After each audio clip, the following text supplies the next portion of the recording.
Hi everyone, I'm Patrick Miller, a well-controlled diabetic for 18 years. Having had the disease for a longer period of time, I wanted to give some information to those that are newer to this disease, which could be helpful.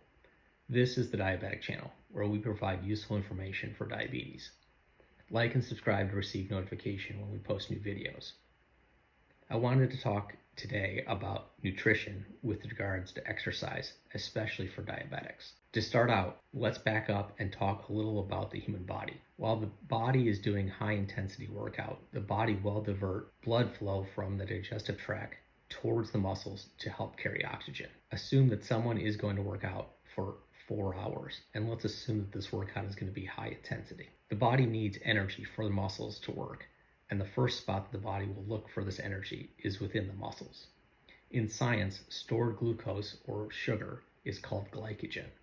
The body will convert this glycogen into glucose for energy for the muscles. The muscles have approximately 20 to 30 minutes of glucose stored within themselves. Once the glucose is depleted for the muscles, the body will call up the liver. The liver has glycogen as well, which the body will convert to glucose, and the body will put this glucose into the bloodstream. Because the body will also produce some insulin, the blood glucose will be able to penetrate the muscle walls and give the muscles this energy. The liver has approximately 90 to 120 minutes of stored glucose. The key important thing to remember is that the body needs insulin for the glucose to penetrate the muscle walls. Just a small side note, if a type 1 diabetic did not take any insulin or a type 2 diabetic did not take any medication, then the body would first use all of the stored glucose in the muscle, and then even if there was glucose floating around in the bloodstream, because the liver dumped some into the bloodstream or the person ingested some glucose, the muscles would not be able to use this, as the glucose could not penetrate that muscle wall. Thus, you would have a situation where the muscle is starving while at the same time the body has high blood glucose.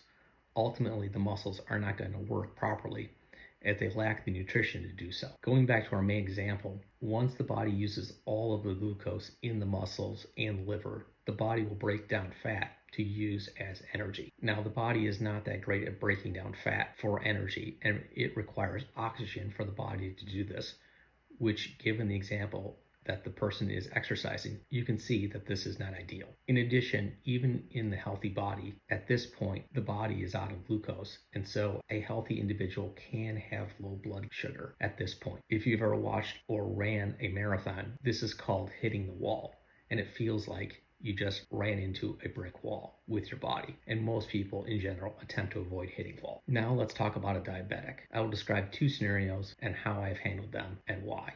First, let's start with an easy exercise. Suppose I am going to walk around the block and I should be back home in 10 minutes. For this example, assuming that I start my walk with a normal blood glucose of 70 to 99 milligrams per DL, then I would put some hard candy in my pocket and expect that I would not need to use it in this scenario. The reason I do not expect to use it is, as I stated earlier, the body has stored in its muscles approximately 20 to 30 minutes of reserve glucose, which it will use as the first spot to feed the muscle. Given I'm only going for a walk of 10 minutes, I would not expect to need anything. However, if for some reason there is too much insulin in my body, then I will fall low, which is why I have a safety backup. Now let's talk about a moderate or intense workout.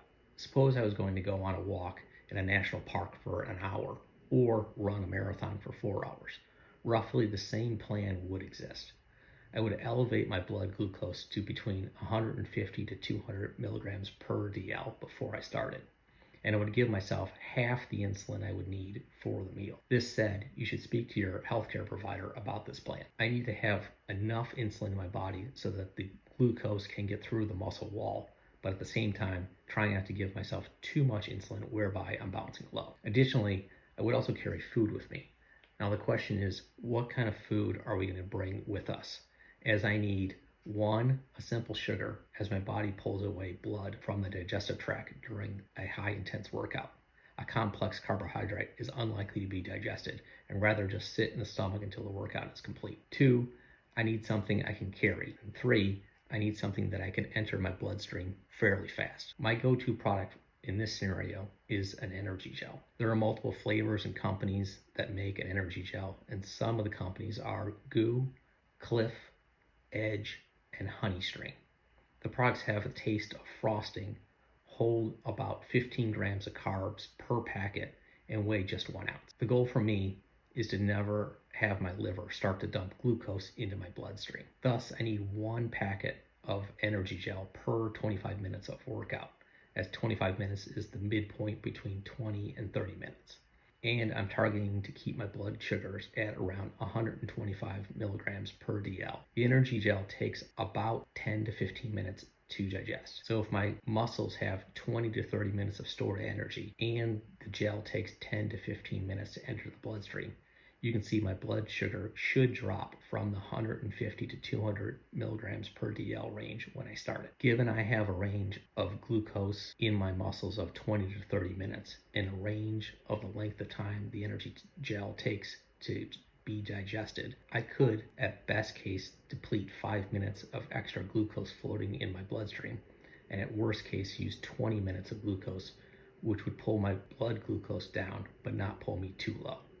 Part of answering this question is how is your body responding to the exercise, and to monitor your blood glucose. As the intensity of the workout, plus how much glucose is in the muscles, plus how much insulin is in the body, are all factors in determining the trajectory of the blood glucose. Now, if I was going to go for my 1 hour hike and I eat 1 energy packet per 25 minutes of workout, I would have 4 gels with me, with the idea that I should use 1 packet at just under the halfway mark, and I would have 3 in reserve in my pocket just in case. I hope that helps give you some guidance as to how I think about the nutrition with regards to exercise. If you have questions, please put them in the comments and I will try to make a video about them.